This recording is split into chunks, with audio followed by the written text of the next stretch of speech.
I am Linda Ryan with the BCCA-Integrating Newcomers program, and I have some really great tips for you as a newcomer job hunting coming to Canada and preparing to arrive in Canada.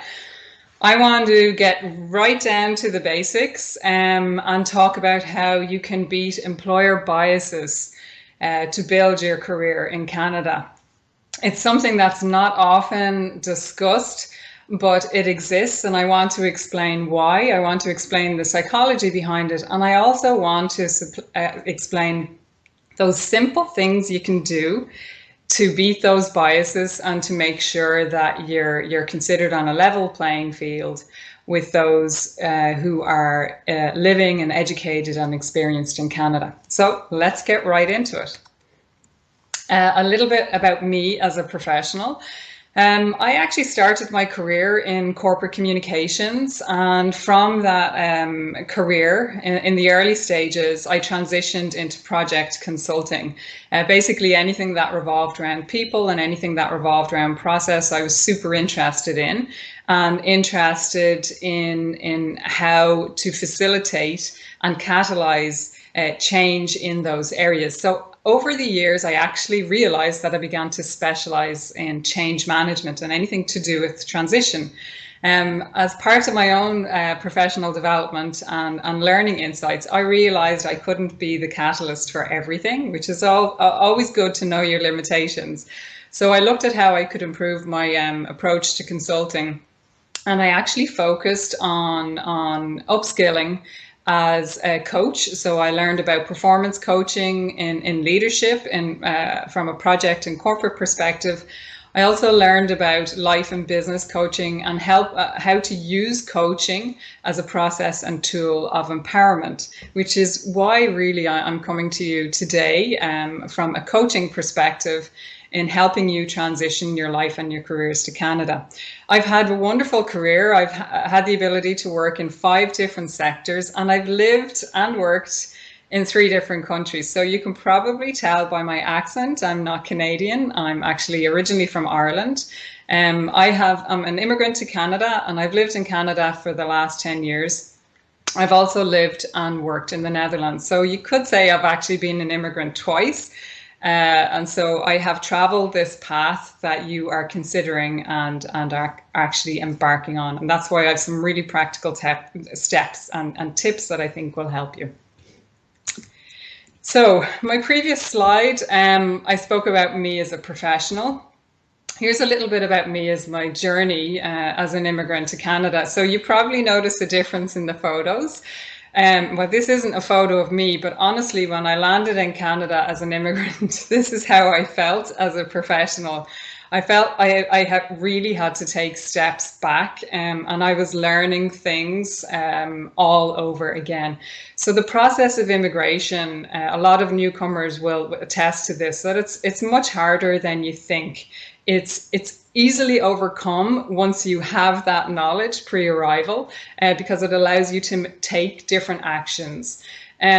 But as a newcomer to Canada, I had to learn the basics. I had to learn how to make friends, which is something that you don't consider, especially if you're an experienced professional leaving your home country.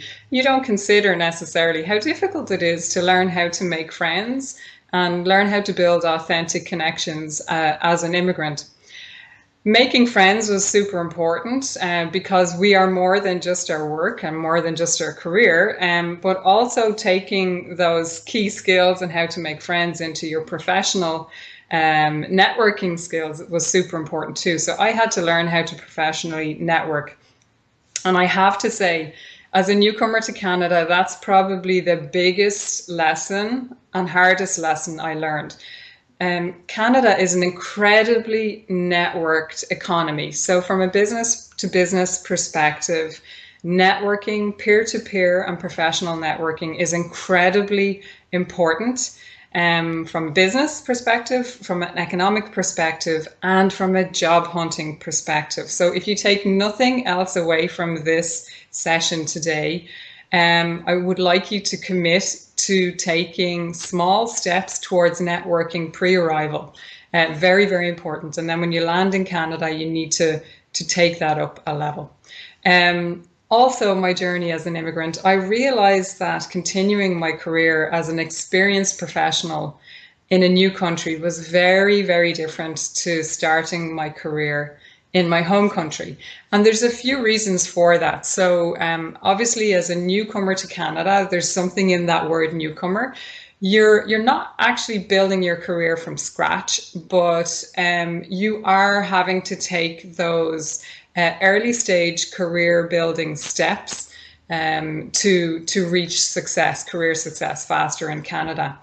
The psychology of you transitioning to a totally new country too, and the reality of you having built your career perhaps as a graduate in your home country is very different to transitioning that same level of seniority into a new country. So that's what I mean by I realized that continuing my career was going to require me to take a few steps back in order to take some steps forward when I came to Canada.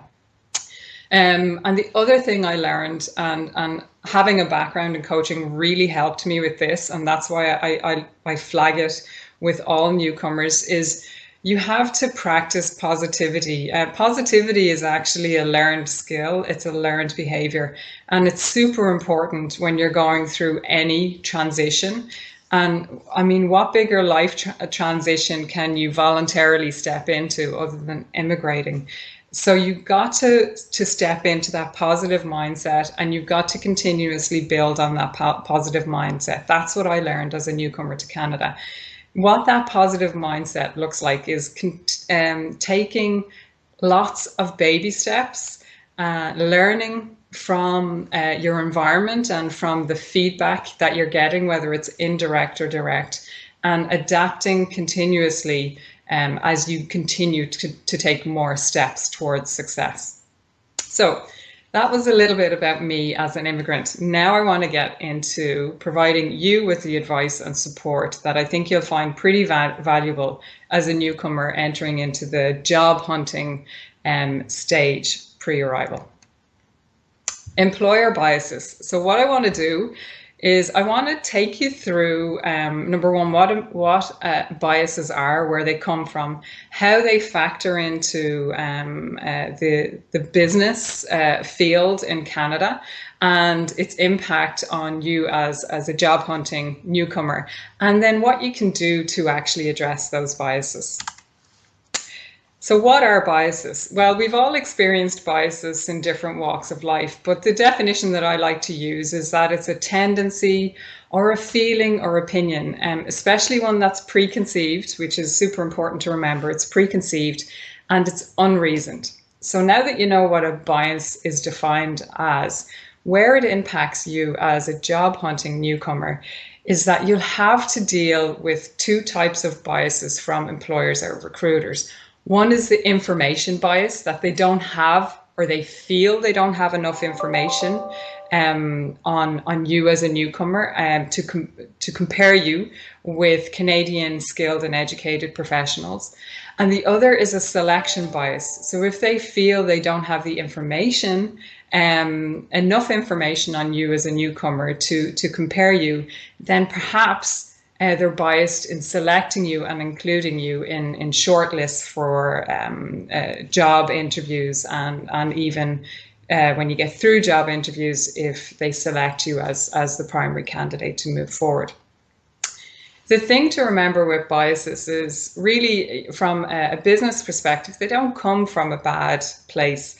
It really revolves around the fact that any employer, whether in your home country or in Canada, they're driven to find the best person for the job. And what that is someone who can deliver value to the bottom line in the shortest time possible. So never consider these biases that I'm going to talk about as a personal reflection on you. It's simply a business person making a decision to find someone who can deliver value fastest. And usually the bias is that that person should have what we call Canadian experience in order to thrive in the Canadian corporate arena. And that's where the bias comes from. So let's get into the biases and what you can do to address them. The first bias that I often see for newcomers coming to Canada revolves around that question of, are you settled in Canada? And it's a funny one because, of course, you're not settled in Canada. That's the definition of you as a newcomer to Canada. But this is how it shows up when you're job hunting. So if you're not in the city or the province or even the country when you're applying for jobs, and that's usually evident, for example, on your LinkedIn profile or your resume, where you might list those home country details. Employers and recruiters are very unlikely to shortlist you.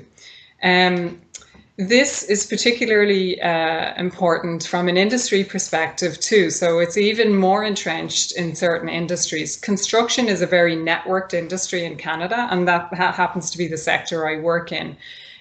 So that culture of hiring tends to be face-to-face. Usually the exception to that is the IT industry, where employers or recruiters might be likely to consider you even if you are still in your home country for specialist roles in Canada. But what that all revolves around is if you clearly demonstrate that you're not even in the country, it's very unlikely that you will find your search and application for jobs pre-arrival is fruitful, because Canadian employers will just focus on those who are settled in the location of the role that they're recruiting for. So here's what you can do to address that bias. Wait to apply for jobs until much closer to your arrival date in Canada, because then you can authentically say and confirm and know the location that you're actually arriving in, and therefore look for roles in that location. Edit your LinkedIn profile and your resume to reflect your intended location. So it's okay to, if you're not in Canada yet, to say that you're moving to the Toronto area or you're moving to the Vancouver area. It's an accurate representation of your intention, and it provides just enough comfort for employers and recruiters to not have that bias that you're not settled in the region that they're looking for someone in. Apply for jobs in your location. So don't apply for, if you clearly want to settle, for example, in Toronto, or you want to settle in Vancouver, don't waste your time applying for jobs in other provinces or either other cities. And certainly never say on your resume or your application that you'll move anywhere. And I've done this, and I've seen other newcomers do this. Having worked in the HR side, the operational side in Canada, it's a clear red flag. It's a red flag, and yes, it's a bias, but it's an educated bias that if someone hasn't settled on a landing location, I don't want to invest my time and energy in interviewing them or considering them for a role when they're not settled, and therefore the likelihood that they're going to want to move is considerably higher. So I'll invest my time and energy as a recruiter or an employer on someone who is clearly landed and settled in the location where the role is actually going to be. So that's the first bias. Are you settled in Canada? And the ways you address that is just changing some things on your LinkedIn profile, your cover letter, and avoiding that I'll move anywhere red flag. The second bias revolves around language, and it also revolves around your confidence in communicating.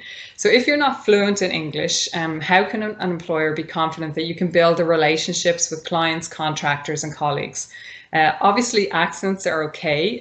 Canada is a multicultural country, and you will hear so many different accents because of that, and it's wonderful.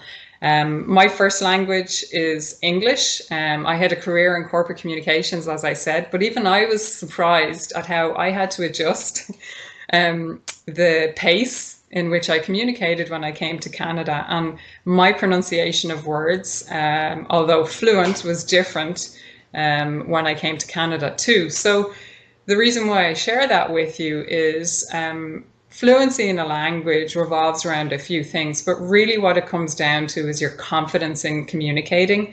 And that's what the employer or recruiter is concerned with. How confident are you in communicating? So to address the bias around language, what you can do are these three things. You can do everything you can pre-arrival to improve your English if English isn't your first language.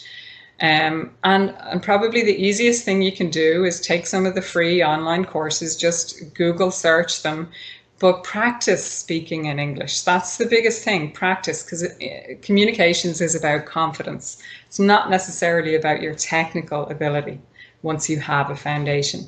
The second thing you can do is improve the clarity of your communications. So again, as I say, it's not so much language, it's how you communicate and in what forms. So improve your written English, improve your confidence in having conversations. And very, very important if you are looking for work in a profession that is considered more technical, be confident that you are aware of the industry jargon used in Canada. Because again, this is the employer will want to know that you can add value to the business, the bottom line of the projects, as quickly as possible. So you need to demonstrate that you are going to be able to build relationships to get the job done. And you can prove your fluency. Again, very important. So it's one thing to say you're fluent and you have an IELTS score of 7 or above. It's another thing when an employer or recruiter looks at your resume, looks at your cover letter to see how articulate you actually are in the language. And also perhaps looks at your LinkedIn profile to see, are you connecting with other professionals in Canada in the industry? And therefore, is that an indication of your confidence in communicating? So remember, the bias is language, but it's really also about how confident you are in communicating in that language. The third bias that you might face is around your education and whether it's recognized in Canada. What I stress to newcomers here is that the onus for you to prove you meet the standards is on you. It's not on an employer or recruiter to check your education or check your credentials, and they rarely will. So if employers have no easy way of seeing that your education, especially your post-secondary education, is equivalent to the Canadian standards, they can't consider you. Think of it from a business perspective. Why would they consider you when they might have 10 other candidates who are clearly showing that they have that Canadian education or Canadian experience? It's not that people think Canadian experience or education is better than non-Canadian. It's that reassurance. It's that preconceived notion of, oh, it's unknown to me. I'm not going to ask, therefore I won't consider or shortlist the newcomer. So what you can do to simply address those biases is you can get an independent education evaluation. There are a number of service providers that do this in Canada. One that comes to mind is World Education Services. Now, I'm not endorsing one service provider over another, but that's just an example if you want to take note. World Education Services do the education evaluation. So number one is get the evaluation done. Number two is use it to understand if your degree, diploma, certificate, master's or PhD is recognized in Canada. And what is it recognized as? So often in construction, I can support engineers coming to Canada. They may have done a 3-year degree in their home country, but in Canada, the degree level for engineering is considered a 4-year course. Therefore, someone with the degree from their home country is actually equivalent to a diploma in Canada. That's just an example. Now, what that does is it means that that person who would typically have applied for the more senior engineering roles in their home country will not be considered for those roles purely because of their education equivalency. And remember, knowledge is power. So knowing that pre-arrival allows you to adjust your expectations and adjust your plans and strategy for job hunting. And that's what this is about. This is about you empowering yourself with the knowledge to make much smarter strategic decisions and take very practical steps that's going to help you find success faster. The last thing you need to do to bust that bias around education and whether it's recognized is actually tell people that you've gone through the process. So list it on your resume, list it on your cover letter, list it on your LinkedIn profile. Communicate it. It's super important. The fourth bias you might face as a newcomer job hunting in Canada revolves around Canadian credentials. So education assessment is very different to credential assessment. And let me explain why. Employers, especially in the technical industries, often check if you've acquired or are progressing your professional credentials. So you need to invest time and energy in pursuing them. Your professional credentials relate to what we call regulated professions in Canada. There are a number of key professions regulated in Canada, really from a health and safety perspective. So, for example, an engineer is a regulated profession, architect, doctor, dentist, a number of healthcare professions. They're all considered regulated professions. And often that regulation can look slightly different depending on the province or territory you're going to. So what you need to do in being aware that your lack of Canadian credentials could be a bias, simple, you just need to take steps towards acquiring those credentials. So confirm first if your profession is regulated in Canada and if it's regulated in the province or territory you're moving to, because as I said, there can be provincial and territorial differences depending on the profession. If you discover that your profession is considered, or you're a regulated profession, and you need to demonstrate credentials in that profession, then begin the process pre-arrival. So reach out to that relevant professional regulatory body and submit an application to be considered or to challenge, which is basically to apply for those credentials equivalent to your home country. And you'll get feedback as to the steps you need to take, how long that process might be, and the costs involved. So credentials are super, super important, especially if you really want to continue the career you've already built in your home country and you want to progress in that career direction in Canada. That process around credentialing can take anywhere from 3 months to 3 to 5 years. So knowing that in advance, having done that little bit of research and outreach, allows you to adjust your expectations and develop plans around whether you want to proceed with your credentials. And as I said, know that this process takes time. So what I often advise newcomers to do, and as a coach, this is where I go, always have your plan A and your plan B around your career, especially when it comes to credentials. So your plan A typically for newcomers relates to your existing home country education and experience. And your plan A is usually a trajectory of where you would love your career to go based on that industry, education and experience. Your plan B is your alternative career. Now, your plan B can be, for example, something you've always wanted to do but never gave yourself the opportunity to do in your home country. I mean, what perfect time to transition a career change when you're transitioning your life anyway. If that's what you really want to do, then give yourself the gift of exploring that process and articulating it in a plan. Another plan B might be related to your profession, but you're perhaps going in a slightly different direction. So for example, to use the engineer example, say you are a professional engineer in your home country and you realize that the credential recognition process will take anywhere from 1 to 3 years in Canada. Perhaps you begin to pursue your professional engineering status, your PEng status, as your plan A, but your plan B is that pre-arrival you apply for recognition as an engineering technician or technologist. That's another form of credential for engineers. It allows you to enter the industry at a more junior level, but guess what? You get to earn and learn and build your connections much faster than if you were to hold out for that professional engineering status. And it still allows you, the plan B still feeds into your plan A. It just looks different. So that's how you can beat the biases around Canadian credentials. The fifth bias is, do you have that coveted Canadian experience? And again, it relates to that, are you in the country yet? Of course you don't have Canadian experience, you're a newcomer to Canada. But I want to explain why employers consider it important and the small steps you can take pre-arrival to begin to build that Canadian experience.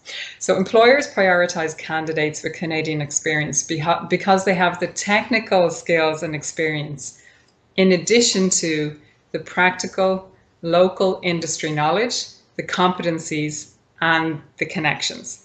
And so it's a combination of those two things: technical skills and experience, plus the local knowledge, competencies, and local connections, because what is business? Business is built on connections. So that's the definition of Canadian experience.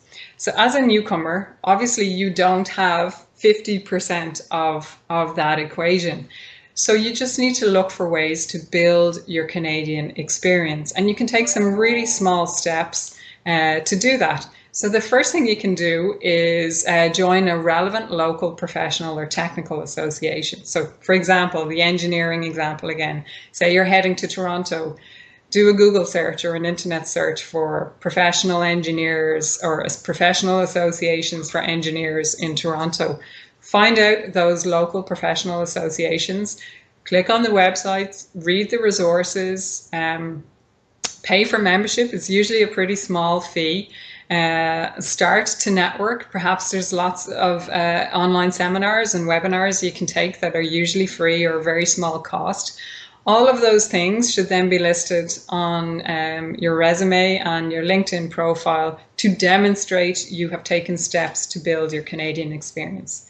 The second thing you can do is follow top industry professionals on LinkedIn. So look for again, if you're a professional engineer, look for professional engineers in Toronto in your particular area of expertise. For example, if it's civil and structural engineering,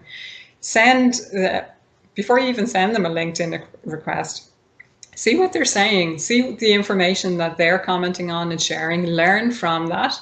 And by all means, click connect, try and reach out to them, see if they'll connect with you. The more people you connect with, the bigger the network you build. And that network pays dividends in the long run. Build connections every day with a peer in your location and industry, and don't ask them for the job. Super important. So you're pre-arrival, so you can't build those in-person connections yet because you haven't arrived in the country, but you can use LinkedIn to build connections and send connection requests with professionals in the location that you're going to. Don't try and reach out and build those connections with the intention of asking for a job. It wouldn't be considered polite or appropriate in Canada to do that. Build authentic peer-to-peer relationships with people you share an interest with, and share and learn and build that relationship over time. Over time, as your relationship gets established, I guarantee you, once that person gets to know you and they get to know what you know in terms of your technical skills and scope of work, they will be much more likely to refer you to their own network if they hear of jobs. Bias 6, are you culturally confident? An interesting bias to experience, but it's just a preconceived notion, and it's a question mark for employers and recruiters. So Canadians are polite, which means Canadian employers are polite too. So one fear they have with newcomers is that newcomers won't be able to easily integrate into the work environment. Excuse me, I'm getting a chair to sit down here. And that they'll have to invest some time and energy to support you in fitting in, or to support you in feeling comfortable in that work environment, or get on with just getting the job done. So all you can do is pre-arrival, just look for that list. Like, what are the top tips, or what are those top characteristics of the Canadian workforce and Canadian work culture, and identify, are there things that you didn't think existed or things that are different for the work culture in your home country, and simply learn from what you're reading and begin to take steps to perhaps identify those top 3 differences and the actions you can take to address that. above all, in terms of culture, just, be yourself, and be the professional that you already are. So you're coming to Canada probably as a skilled immigrant. You've already been selected based on the value you're going to bring to the Canadian economy and the Canadian community. So, celebrate that, and just lean into this process.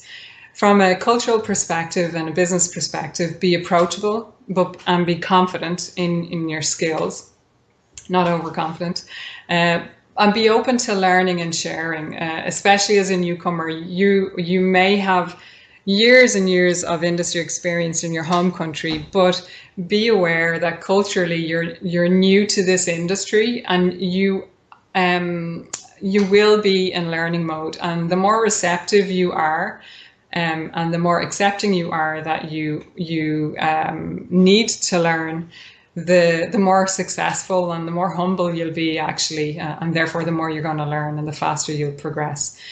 And the last thing I'd say around cultural confidence is lean into your difference. You don't apologize for being a newcomer.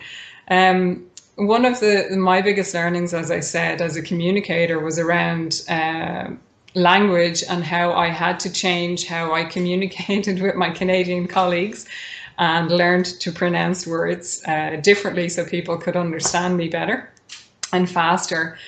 And I knew that was something that was on people's minds when I met them in a professional setting. The first thing they tried to do is place your accent.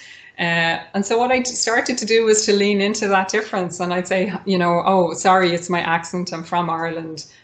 Blah, blah, blah, blah, blah. And I find once you get that out of the way, then you start to build a relationship much faster. And you're also showing confidence as a professional, that you're understanding that people are experiencing questions, you're leaning into it, and you're helping them come closer to you by being open and being confident in your difference, that you can still add value, and you will still add value. And the seventh bias. So this is my favorite one. And it's the question to you as a newcomer, potential newcomer to Canada. Are you the one that's biased? So as a skilled immigrant to Canada, I said, when I first landed, I had to learn and relearn things. And I had to learn, most of all, to get out of my own way. So I had preconceived notions of how easy it would be as a professional coming to Canada. I had come from quite a senior level position in a very large organization in Ireland. And I thought, in my innocence, I thought I could enter the profession at that level of seniority. And I realized I couldn't, because I didn't have the industry experience in Canada. And I also didn't have the connections to people who knew me and knew what I knew in terms of my technical abilities.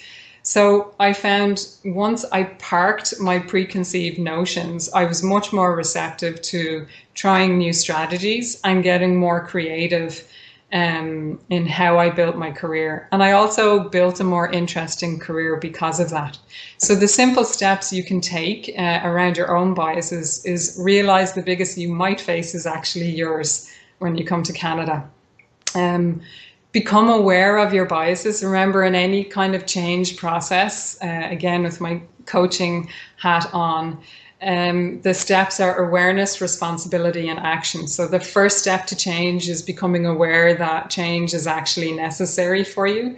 The second step is taking responsibility for managing that change. And the third step is taking consistent, positive, proactive actions towards that. So learn to question your biases, and be okay with understanding that although your biases or your rules or your methods of operation served you once, you might actually need to let them go, especially when you're in this brand new environment. Because at the end of the day, success, is in your hands, and it's your accountability to build your career, and you will do it and do it successfully. So raise your awareness, accept responsibility, take action, and celebrate the achievement, no matter how small. Again, you got to keep yourself in that positive, proactive mindset. So it's breaking things down into small steps. And when you achieve them, acknowledging you've achieved them. And because that is the fuel to project you forward into further action. So there are the 7 biases you might face as a newcomer job hunting in Canada. And they're the simple steps you can take to actually overcome those. I wish I'd known these before I came to Canada. It took me a few years to learn them, but that's why I want to give them to you so that you find success faster. Why shouldn't you? So if you value some strategic support, know that as a newcomer to Canada, you can access lots of free newcomer services. And there are pre-arrival services that are free and there are post-arrival services that are free. So the program I work in is a pre-arrival service, and I can talk about that in a minute. But the biggest piece of advice around support services that I can give you as a newcomer is to find the relevant one for you and your profession, and find the relevant one for your location and register for them. Make it a priority to register for those services, either now if it's a pre-arrival service, or when you land in the location that you're going to settle in, that you do it within the first week. They offer lots of local employment, bridging and settlement supports for you. And they also have strong local employer connections. So these people are highly connected to the local industry. So you can leverage those supports in that way. And they also show you how to do those strategic adaptations so that you can build your life and career in Canada a lot faster. Our particular service, BCCA-Integrating Newcomers, refers our clients to all relevant support services. So it's important that you find a support service that is actually open to do that. And all services in Canada now are very open to referring clients on to the services that are going to serve them best, because we want people to be successful. A little bit about Integrating Newcomers, the program I'm with. We are a free pre-arrival Canada-wide service. We have a construction focus, but we are industry impartial, and here's why. We support clients with a background or interest in construction. If we can't find relevant career paths in your landing location, we broaden our supports either by region or industry. So that's what I mean by we have a career construction expertise, but we look at all industries that might be relevant to you if there are no immediate opportunities for you in construction in your landing location. We also believe that to support the transition of our clients to Canada, it's vital to support your spouse and your partner. So that's another reason why, yes, we focus on the construction industry, but we have a broad knowledge of all of the other industries, employment sectors in Canada too, because we want to support our primary clients and we want to support their familial unit in the transition to Canada. So we support spouses and partners as well. As I mentioned, we're a free pre-arrival national service, so we can help you look at construction opportunities and careers no matter what province or territory you plan on heading to. We know multiple industries. We understand your career potential because we've all built our careers in Canada and in different sectors. We're also immigrants, so we have traveled your path. And we can provide some very practical shortcuts to you being successful here. In terms of what we do, we provide skills and education assessments. We look at your resume. We provide you with tips and advice on business culture, networking, LinkedIn, job hunting. We provide you with live job leads, and we'll also connect you with employers if you're quite focused on the location or the sector that you want to enter. And as I mentioned before, we share and refer to employers, to industry associations, and to settlement services. So we try to make you as connected as possible prior to you arriving in Canada. Last piece relating to integrating newcomers, if you want to determine your eligibility, it's very simple. If you're still living outside of Canada, if you've been approved for permanent residency, or your permanent residency application is pending confirmation of your medical or security status, and you're arriving anywhere in Canada, anywhere from 2 weeks to a year out, we can accept you onto the program. But if you want to double check your eligibility, simply go to our website, which is bccassn.com/IN, Integrating Newcomers. So that's it, folks. We've looked at how you can beat employer biases when you're job hunting as a newcomer in Canada. We talked about 7 biases, I think, and 2 or 3 actions you can take with each bias that will definitely help you find success faster in Canada. Now, I've been watching some questions come in and pop up, so you probably noticed my eyes moving back and forth. That's what I'm doing. So let me go to some of the questions now that I'd like to answer. So let me see. Okay, so I have a question here. An engineer in Nigeria is planning to land in Canada in June. The engineer is asking, is it too late for me to join the newcomers program? No, I mean, your timeline is very short, but I've personally worked with clients who are arriving in a week. It just means you're going to get a rake of information quite rapidly. So it's a lot of information to digest. But the good thing about the advice and supports we provide you with is it doesn't go stale. So you'll be able to keep the information and dip into the information as you have more time when you land in Canada. Obviously, with COVID-19 at this time, we're advising people to perhaps postpone their arrival for 2 or 3 months until the job market settles and the economy settles. But that's a personal choice and decision for you. Okay, so I have another question here. I have a background in the skilled trades, and my wife's background is in accounting. Will she be able to join the program? Yep, we will accept you with your skilled trades experience as our primary client, and we will support your spouse as well. We'll be able to support both of you. And actually, I have done that unique mix of skilled trades and accounting as well quite recently, so I can tell you, and my colleagues will be able to tell you of the opportunities available and the relevant career paths. I have another question here, an engineer from India.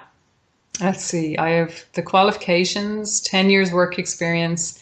Oh, and we'll have my credentials recognized too. Brilliant, that's really proactive of you and very smart. Is it crucial for me to get Canadian experience to land a job in Canada, or is my education and work experience going to be enough? Yeah, it's that $1 million question. I mean, you can't get Canadian work experience until you land in Canada and find work. It looks like you're ticking a number of the boxes. So you have the education, you have started the credential recognition process, which is a very significant Canadian experience criteria. You've solid work experience. So my advice to you would be to go back to your plan A and plan B. What's your plan A? What kind of career do you really want to build, would love to build? What kind of roles and does that mean for you? And start applying for it closer to your arrival date.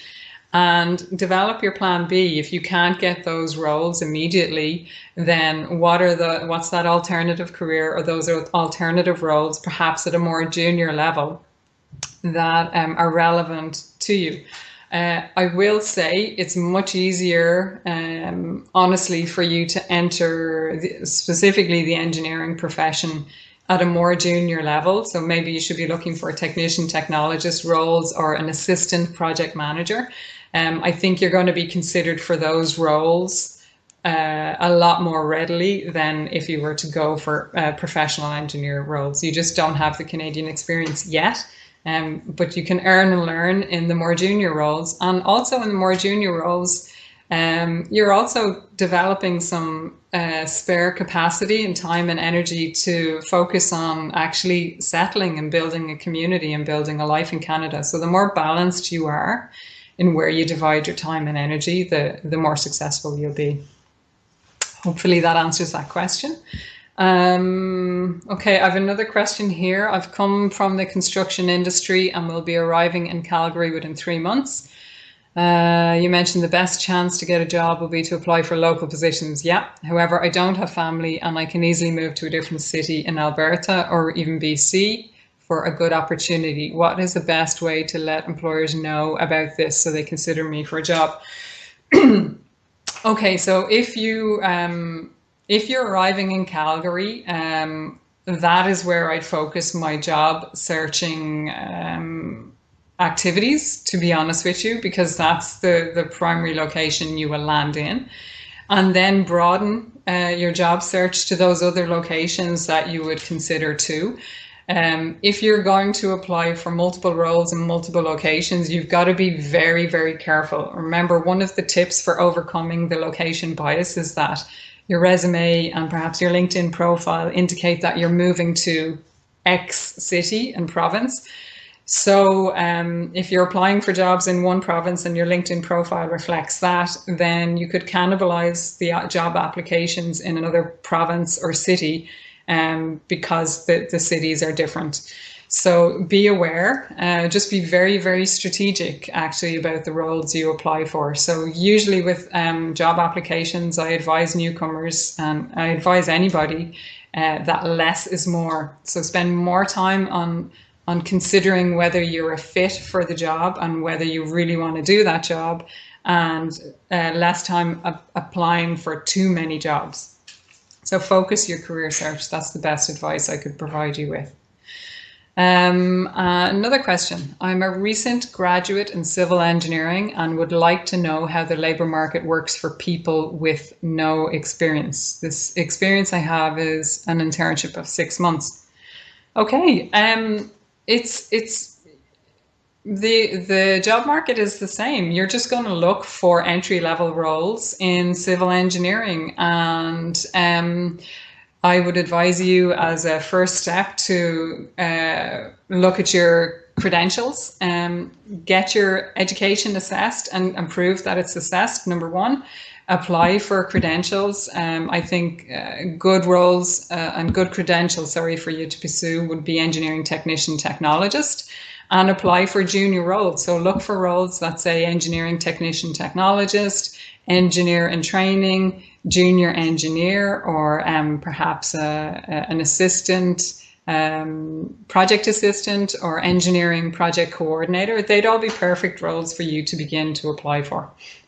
I'd also advise you to look at local construction associations and see if there are any professional development courses that you could take pre-arrival online. So usually local construction associations are very well networked. They also provide professional development courses. Maybe sometimes they're only a half-day course, sometimes they're a two-day course split over a number of days.